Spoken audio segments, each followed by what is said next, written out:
3 months ago, you lost the drive containing the identity of every agent embedded in terrorist organizations across the globe.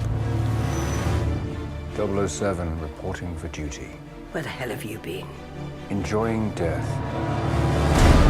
I only have one question. Why not stay dead? There's no shame in saying you've lost a step.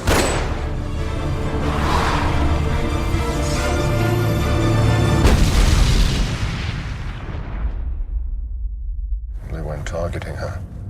They wanted her to see it. Welcome to the new MI6. I'm your quartermaster. You must be joking. Author PPKS 9mm short. It's been coded to your palm print so only you can fire it. Less of a random killing machine, more of a personal statement. Q. 007. I want to meet your employer. How much do you know about fear? All there is. Not like this. Not like him. Just look at you. Chasing spies. England. MI6. She sent you after me knowing you're not ready, knowing you would likely die. Mommy was very bad. The two survivors. This is what she made us. Everybody needs a hobby. So what's yours? Resurrection. Hello and welcome to The Road to No Time to Die. What do you want to watch is look back at Daniel Craig's era as James Bond. I'm your host, Ashley Hobley. Joining me today is our British secret agent, Ciaran Marchant. And Explosion Works' own M, Dylan Blight. Damn, I'm actually... No, it's fine. He can... Yeah, no. I'm shaken, not stirred. BDM. Well, Does that mean... he dies in this, wow. so spoilers. Does that mean, Ashley, that you're Q? Maybe. It's like I just bring out the worst gadgets. It's like nothing nothing new, like really old. It's like it's called a chair. Alright, please be aware we will be freely discussing anything and everything about the plot, themes, and ending of this week's film, Skyfall. So if you haven't watched it, come back later. Let's jump into our discussion of Skyfall.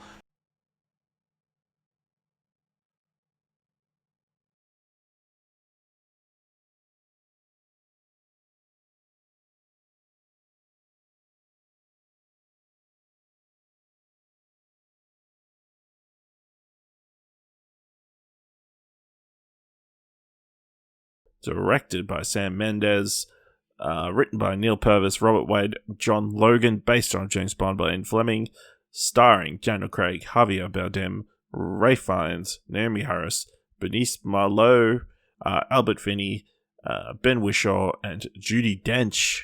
Dylan, what did you think of Skyfall? This is the best James Bond movie. Well, it's my favourite James Bond movie, and I think it's the best made James Bond movie. I think the one asterisk I always put on this, because this is how I felt since it came out. I just don't think it touches anything else. Is I do understand how if some people are like, yeah, it's really good, but like it doesn't have like the typicals. Like they're looking for a proper James Bond, I guess, story, like some villain trying to destroy the world or something, or whatever else. Or even I understand some people don't like to compare the Craig era to the OG era, and some people like to be like, well, Skyfall's like the best of the new ones, and like then they have like their favorite, like GoldenEye or fucking, I don't know, like some shit like that from the other ones. Fine. As far as I'm concerned, this is the best made James Bond film. It has the most interesting plot because it is a lot more grounded and simple. Like it's literally a revenge story that's all tied into M and her past and spies, and it just ties into James Bond because the villain's literally like, you can view him as someone that Bond himself could have become in a worst case scenario. And that all makes it so interesting. All the action scenes are shot really well. They're super interesting. The film in general, from the get-go, it's all shot very well from the moment Daniel Craig first walks up to that camera and they have that like slitted lighting just on his eyes and stuff like that. It's fucking all Roger Deakins, great. right? Yeah. Robbed. Consistently robbed. It's just, it is top to bottom the most through to the finale in the house. Like what a great locale to shoot something like that. They have that one moment where the house is on fire and you got Javier Bardem like walking away or whatever. So it's like this shadowy figure, and you've got the house burning in the background. Like there's so many great shots in this, and just so many great moments you can sort of freeze frame and put on a wall, and it looks so good. And yeah, the story is just the most interesting. I love the fact that you don't meet the bad guy for like the first half of the film, but from the moment you meet him, he's just like automatically the most terrifying and engaging person that you've probably had in a Bond film in so long. That like very long sequence of him just walking towards Bond, the one take just automatically gets into the monologue. You're like, okay, well this is why you get the Oscar nominated actors to to come in, and all these other things. I love it. I think it's great. I think where the last film was like, oh, let's have a little bit more M in this one. Then this one, they're like, well, let's make the whole film about M and do these sorts of things. And all in all, this is the first film. This is like a film that really feels like it starts to push the universe forward. Like it starts introducing Moneypenny for the new universe. It introduces the Q for this universe and all these other sorts of things. Like it is by far the most interesting, engaging, with best shot, some of the best action, everything. I find it hard when I see people online saying that this movie is completely overrated and all this sort of stuff won't use, or I don't get it. I don't see how anyone could dislike this movie. I don't see if people don't like it as much as I do, and they have other, if someone else have a different favorite Bond movie, but to say this movie is bad, I just don't get it. I think this stepped the game up so much that when we get to next week, so it takes like 2 steps back into the direction of old Bond films. I was really confused when this one was like, here's the new direction for the Bond franchise. I was like, well, let's fucking go. And then we'll talk about it next week, of course, with Spectre, but I was like, and then let's go backwards. So I don't know. Yeah, absolutely. Ciaran, what are your feelings on Skyfall? To me, this is the perfect James Bond movie. I fucking love this movie top to bottom. I think this is the most perfect swan song for Dame Judi Dench in her role as M, to pass that on to another fantastic fucking actor in Ray Fiennes. I think, there's nothing as heartfelt or as kind of interesting for me is kind of having this set in modern day and having the overall kind of conversation within the movie about where his spies fit in modern day and everything, whereas James Bond was written back during like the Vietnam and the Cold War kind of era, like where espionage was kind of prominent in the real world. And just the whole scene of M in the courtroom or in that kind of council hearing, and just her speaking about the dangers and the fact that we don't know who the bad guys are anymore, you don't know who the enemy is anymore. I think that is so fucking well written along with everything else in this movie. I think Daniel Craig is fantastic. My only kind of weird point about the story, or the kind of overall writing for this movie, is we go from 2 movies ago, we do Casino Royale, we do this whole kind of story about Bond being the new hotshot agent on the block, and then we come around to this story, and this story is kind of telling the story of, and even like, Quantum of Solace happened so closely in the timeline to Royale. We're now coming to this story, and this story is kind of about Bond being the old dog in the yard and kind of outgrowing what it is to be an agent, and his kind of recuperation of, the old guard. And it's just kind of to me, it's a bit odd in that kind of storyline when we've only just technically started with 2 movies that are kind of explaining James Bond's start of his 00 career and kind of this spy career. And at this point, we're now it's like heavily implied there's many years between Quantum and Solace and this. Yes, yeah. It's just, I guess it's just one of the weird things where you just go... Because at the same time, even though it's not a bad thing, this movie just fucking hucks out pretty much everything that they were trying to build up on or work upon in the last 2 movies. All the kind of quantum stuff, all of the kind of... They let James's kind of personal feelings wrap up, but they're like, no, we don't need to even fucking try and connect this movie to that. Let's have this own movie, its own details. Let's build up Moneypenny and make her a more established character and not just a secretary like she really is in the previous Bond movies and the books. And then also, my favorite fucking... God, I love Q so fucking much in this movie. Like, Q... I too love Paddington. like there's just, I think even before we said we were going to watch this, I think every now and then I randomly like just look up the scene between Q and James Bond sat in the art gallery, because I so fucking appreciate not just them taking this route of having this kind of younger looking modern day Q, but at the same time, seeing by the end of that conversation, Bond respects him because of the back and forth in that conversation. And Bond, like, whereas instead of just having Bond being like, oh, you're just some nerd in a lab coat, to respect the back and forth that Q has, that Q doesn't back down from any of the comments that Bond makes and actually continues that conversation to not only kind of earn his respect. The only thing that really fucking shits me as somebody who's worked in IT is Q plugging that fucking briefcase laptop computer shit into their network is like the most ridiculous thing in the world. Like, it is just so, like, from an IT perspective, it's so fucking stupid. Why would you plug it into your network that's directly like connected to your main network and everything else? It's so dumb. And it's like the only part of this movie that, like, for that portion, I was like, what a fucking what's that? I see a lot of people point that out and go, "That's a plot hole." I'm like, that's not what a plot hole is. That's a you can call it a dumb character moment or like a badly written character moment or whatever, but it's definitely not a plot hole. It's not a plot hole. It's just I think it's a badly written character moment for Q. I think if we'd seen somebody else walk in there and plug it in, maybe, but the fact that everything Q does is Q plugs it in himself, he's working on it and everything, and then it's him that turns around and goes, how'd he get into our network? Oh, I don't know, like, I put it, you can call I it, put it like, hubris. To hubris. yeah. Yeah, I mean, yeah. I don't know. Because he's literally like, at the start of that scene, he's like, I'm the one who invented it, or whatever, you know? I don't know. I just feel like it's just one of those things. It's just, for me, is kind of rule 101 of kind of potentially bad, like, infected computers, is don't plug it directly into your network. It's a bad thing. But in that, like, Ray Fiennes, I think, is amazing. I think they do a fantastic job of bringing in Fiennes' character as this almost unlikable person trying to shake things up and having that as a bad thing, and then move him into the M role by the end of this movie. And have it that him and James have kind of a not an easy start together, and, like, you know, that builds that relationship really well. I really just love this movie. I think Javier is amazing. I think insinuating that James Bond has had same-sex relationships in the past is fucking just genius in many ways, to kind of flip off everybody who holds on to James Bond being a total womanizer and being like some kind of fucking selfish douchebag.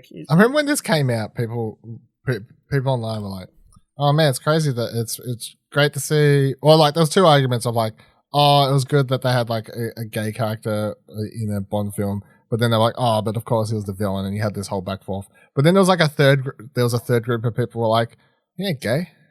And then people were like, what are you talking about? Like, he says no, it. He was just playing to get in Bond's psyche. Like, there was these people being like so not accepting. I wouldn't necessarily. Yeah, I don't think he was gay. I think he was definitely like trying to make Bond as uncomfortable as possible. But, you know, he's bisexual. I think bisexual, but they're both. I mean, potentially, like, he had a female sex slave. So yeah, and it's implied. And if you believe Bond's like James Bond line about, oh, it's my first time, then the movie implies that Bond is bisexual as well. Well, yeah, because he goes, "What makes you think this is my first time?" Like, you know, just kind a man's got to do what a man's got to do.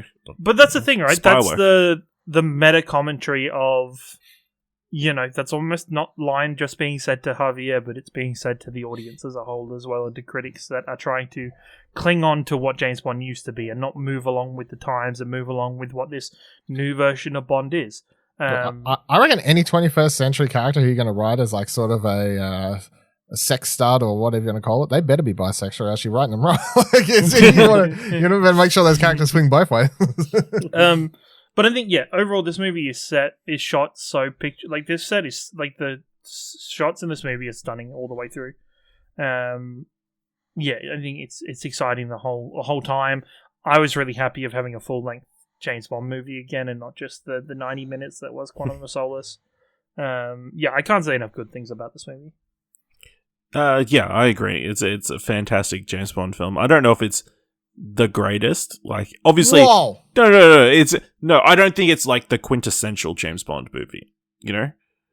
I don't think when you think James Bond, it necessarily is Skyfall the movie you think of, purely because this is so different to kind of all the other James Bond movies before. No, that's what I was saying at the start, where I understand if people are like, this is like the best, but then they prefer a normal, quote unquote, normal James Bond movie. But then I'd be like, well, then I guess the best James Bond movie is Casino Royale. I mean, yeah. Because it's also such a personal tale, and it's like exploring James's backstory, which you kind of wish they'd left after this one, but we'll get into that next week, I'm sure. And just, it's such a personal tale. Like you said, not a massive villain that's wanted to take over the world. It's just one guy with a vendetta against M. Javier Bardem, amazing. We'll get into him a bit more in a second. But yeah, just the most beautifully shot James Bond film. It's because of this film that I know who Roger Deakins is and pay attention to projects he's working on. It's all the shots in Macau, the shots in the Shanghai, in the skyscraper, the lighting work in that's freaking insane. How do you do that with a camera? It's crazy. Even the stuff in Scotland, in the house. I love that the movie turns into Home Alone towards the end with Dame Judi Dench. Yeah, incredible. And like you said, kind of introducing all these characters, like Moneypenny, like you, and then passing the torch to Ray Fiennes, who I feel like everybody was skeptical of him the first time you were watching the film. This guy's going to turn out to be a douchebag, or he is a douchebag. But yeah, like you said, amazingly written, everything across the board, simply amazing. So let's get into some of the characters. Obviously, we've got Naomie Harris, Moneypenny. Something that's not revealed until right to the end, but really amazing and cool opening as well. I can't remember, Grand Bazaar, I want to say Turkey, with the train and the caterpillar, I want to call it, or whatever, the digger, the construction equipment. Yeah, the digger. Just call them what kids call them. The digger. Pretty cool. What do we think of Naomie Harris in this? Yeah, she's really good. Really, I think she's much more engaging and interesting because you get to see her kick ass and be in the field, and then by the time they stick her behind a desk, you're kind of like, why? But then she's like, oh, I feel like this is right or whatever. I don't know. At this stage when I was watching this one, it really felt like there was so much more they could do with that character going forward. And then, again, they fuck it up in Spectre. But as for this film, I feel like her arc is to the degree that she ends up becoming the Moneypenny that we all just sort of know as the receptionist or whatever you want to call her. It sort of makes sense for her character at this point in time, but it feels like when you get to the credits of this, that you could definitely see her getting out from behind that desk and kicking ass because that's what you've seen her do. And Sure. I think this is great. I think it is so well played. The chemistry that they have is between Bond and Naomie is so fantastic in this movie. The back and forth, the banter, the kind of the tension that's there, especially in the shaving scene and the discussion they're having there. To then, it's not insinuated or anything that they, slept together or anything after that point. They went on a mission after that point. I think it's one of those things, and it was almost one of those interesting things in the original James Bond about probably the only thing interesting about Moneypenny and Bond was kind of working out what exactly was their relationship and kind of from the small moments you see of them throughout that. So I think to build her up, she puts herself in a fantastic position at the end of this movie to go on forward and to move on with more in this. But obviously with all things Spectre, it is not the way that people had hoped to do it. No. And I also enjoyed the ribbing through the entire film of Moneypenny almost killing James Bond. Well, she did technically kill him for a moment. Yeah. Well, he was. She had to dead. stew on that for months, thinking she did. She did do it. Yeah, exactly. It's like pretty crazy. Then we've also got Bérénice Marlohe plays Séverine. Don't get much here. You know, it's your typical Bond fling, damsel in distress. You know, it's fine. She looked the part. Let's get to Javier Bardem.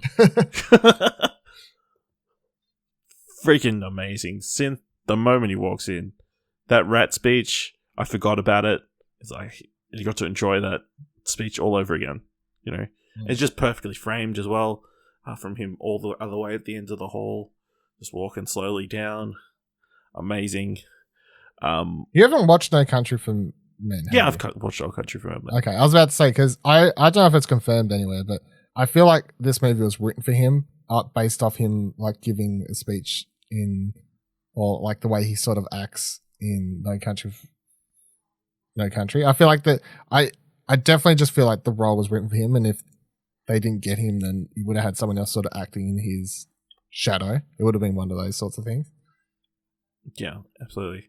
And like even the conversation with James, I think is quite interesting. Like, I used to be M's favorite, you know, and then constantly berating him and say, "Oh, your knees must be so hurt. Like, you're struggling standing." Like, like Ciaran said, treating him like an old dog and that kind of stuff. And then you of course have the weird facial damage. So that looks so cool.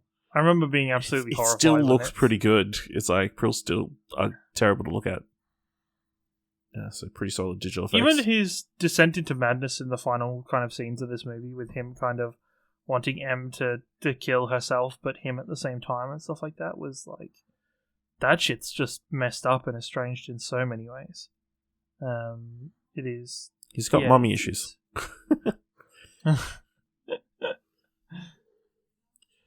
Yeah, just his delivery of everything is pretty amazing. Like, top tier James Bond villain. And like, I think obviously all the other villains will be compared to, so it's kind of...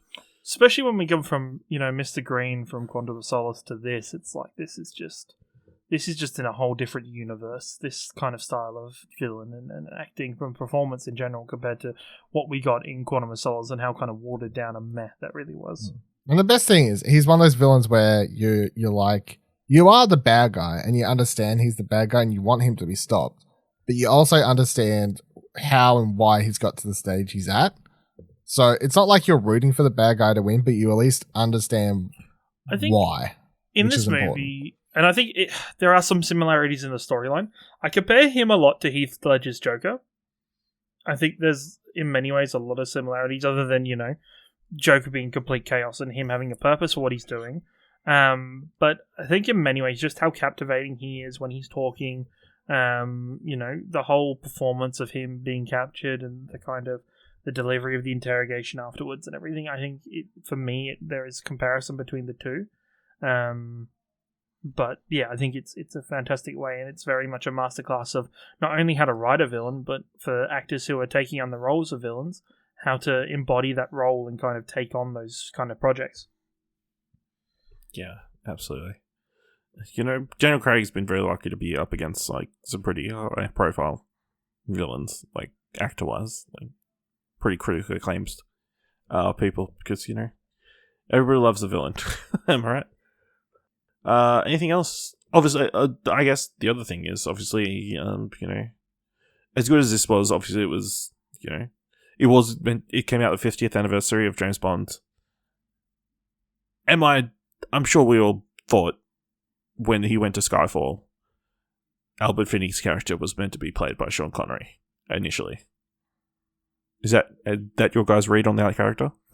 Well, no, because possibly, but I guess the thing for me is they have doubled down in this movie of there is the kind of the idea when it comes to the James Bond being different actors throughout the time. There is the idea that James Bond is just the name and these are actually different people being James Bond. It's just the name that's being applied to the agent at the time. I guess this movie doubles down on the fact that his birth name was James Bond, like, and his parents were Bonds as well. Like, I think this movie doubles down a little bit more on Daniel Craig is the one and only James Bond. Whenever we come to doing a new James Bond, that's going to be a complete either restart or kind of a cut-off reboot in many ways. Maybe keeping, Ray Fiennes and everything, but kind of rebooting that whole system again.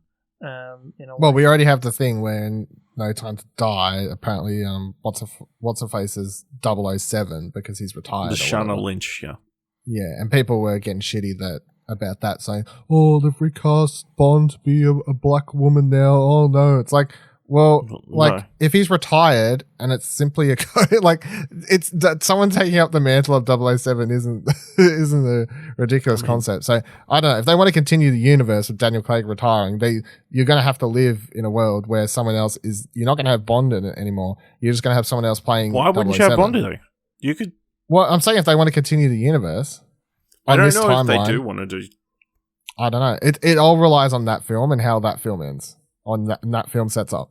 When we get to No Time to Die, if that film sets up and it feels like this potentially setting up to continue the universe with some of those characters or whatever without Daniel Craig, we shall see. Because otherwise, yeah, we're either rebooting again or they're just going to go back to the old fashioned way of whatever, cast someone else. It's set wherever, it doesn't fucking matter. But people don't. I would say that's not going to work now because people like they like connective timelines. They like sequels that make sense. I don't think the old school way of doing James Bond movies. Look, I'm not saying I'm against it. I would watch it, but I'm just saying I think cinema audiences today, who are used to Marvel and stuff, they want sequels. I think now I think they could make it work like the old ones in terms of keep the surrounding cast, but have it be a different James Bond and just pretend it's in a different... It's almost like it's in a different fucking timeline, a different universe, Because I think Look, honestly, I'm personally kind of sick of everything being fucking connected, and I wish some movies would strike out on their own and be like, no, this is this thing. Like, these 5 movies are the Daniel Craig movies. We're now doing Bond again, but we're doing them with this new Bond. And this new Bond is going to be his 3 movies or 5 movies or however many fucking movies we decide to do with it. Yeah, literally how they did. Yeah, they always did. Yeah, I don't think it. Yeah, I don't think they're going to continue like a connected universe. It doesn't really matter for Bond. It's like. Well, here's my second question. I don't know if it's too early to ask it. We've still got enough movie to talk about, and then the new one. But does Bond even matter anymore? And the only way to answer that is. I mean, let's see how the box office and reception to No Time to Die is, because as much as I enjoyed watching the Skyfall again, and Spectre's okay or whatever, and we'll talk about that next week.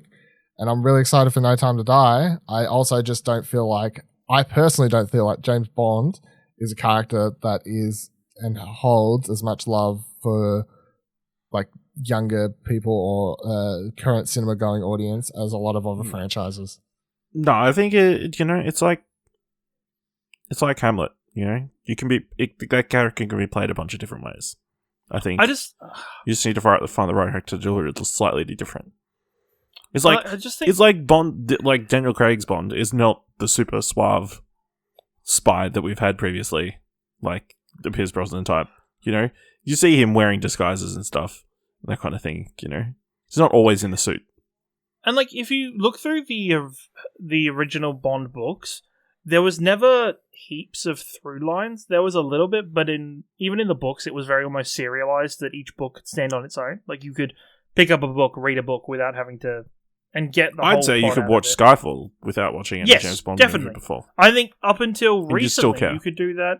Up until recently, you could do that with any of the James Bonds. I think Casino Royale and Quantum of Solace were the first 2 that really interconnected. For me, you could watch fucking any of the Pierce Brosnans. You could watch any Roger Moore's. Like, you just watch it without needing much or any kind of information from the past. Like, just because it has the same characters in it in terms of like, your M's, your Q's, your Moneypennies and stuff like that, doesn't mean that they're ever connected too much. There's never any need for you to know prior knowledge before you sit down and watch a James Bond movie until Quantum of Solace, which was totally kind of like, honestly, Quantum of Solace could just be kind of like taped to the end of Casino Royale, and that could in theory just be one big James Bond It could have been a 4-hour James Bond movie. Yeah, It would have been a disappointing ending to that movie. Would have been a fucked ending that we're like, why did this movie keep going?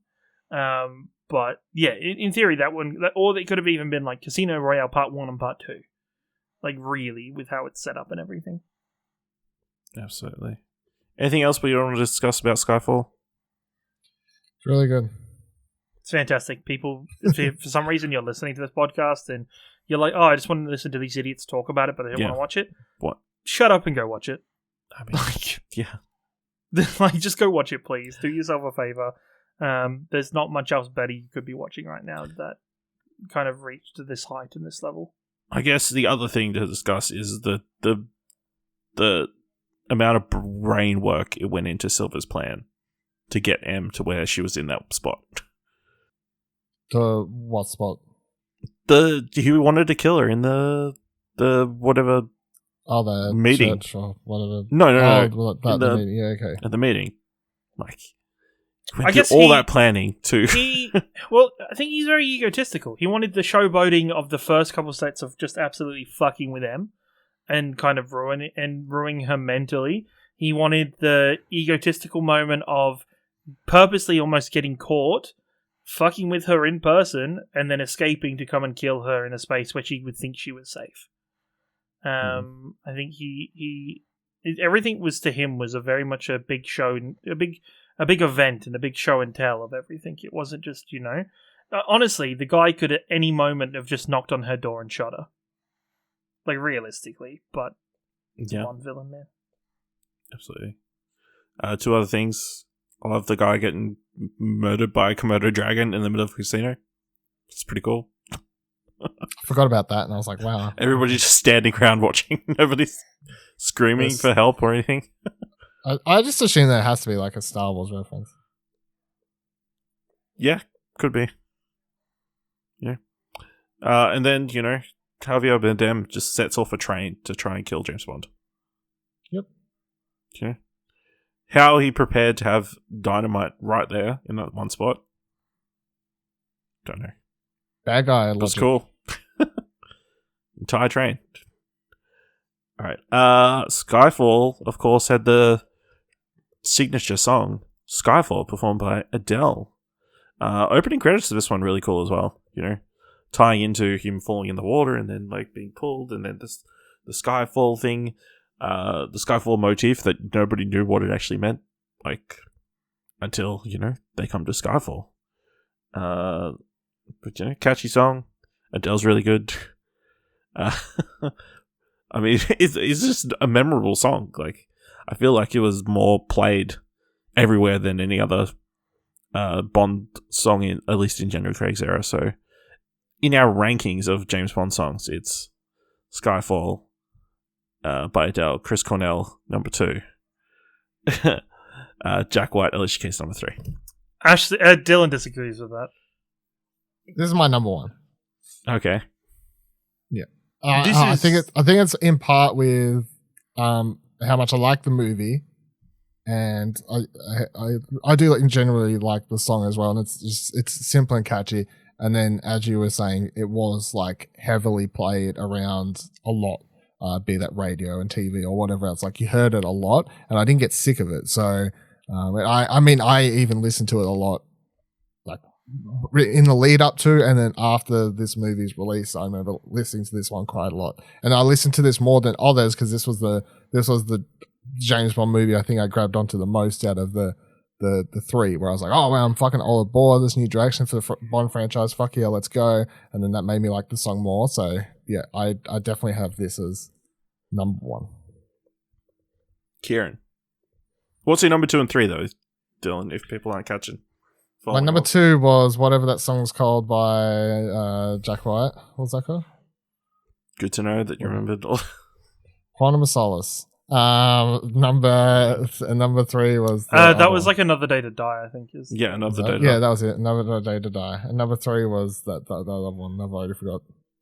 Casino Royale. It's You Know My Name by Chris Cornell. Yep. Fucking hell. Yep. All right, Ciaran. This is, I think it's pretty unanimous that this is the best Bond song of the ones we've watched so far, and probably overall in this Daniel Craig series. I think having this large orchestral piece instead of like the last two have kind of been a little bit more rocky, a little bit more kind of contemporary. Having this is kind of a large, kind of more orchestral piece. Having the orchestral score is like the orchestral is for this is amazing. But like having Adele's large voice, having the kind of the melancholy that is in this song reflects so well throughout the entire movie. Having that opening scene of James Bond being pulled down, but then having that happening again later on in the movie and him kind of fighting back from that moment, I think is just poetically so well done. And I think overall, yeah, it's for me, it's just an overall fantastic song. Any song that can stand high and kind of dominate the world's music charts on its own, and then also be a fantastic song choice for a song, I think it's great no matter what. Yeah, absolutely. And of course, it got beaten out for the Oscar by I can't remember. Hang on.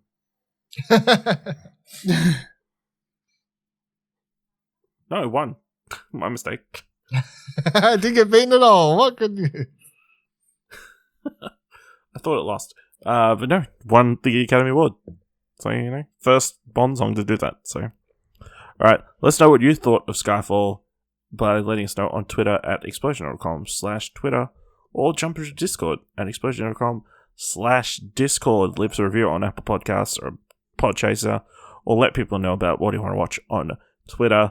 And if you like this episode and thought it was $1, head on over to our Ko-fi page at explosionnetwork.com/support and buy us a coffee.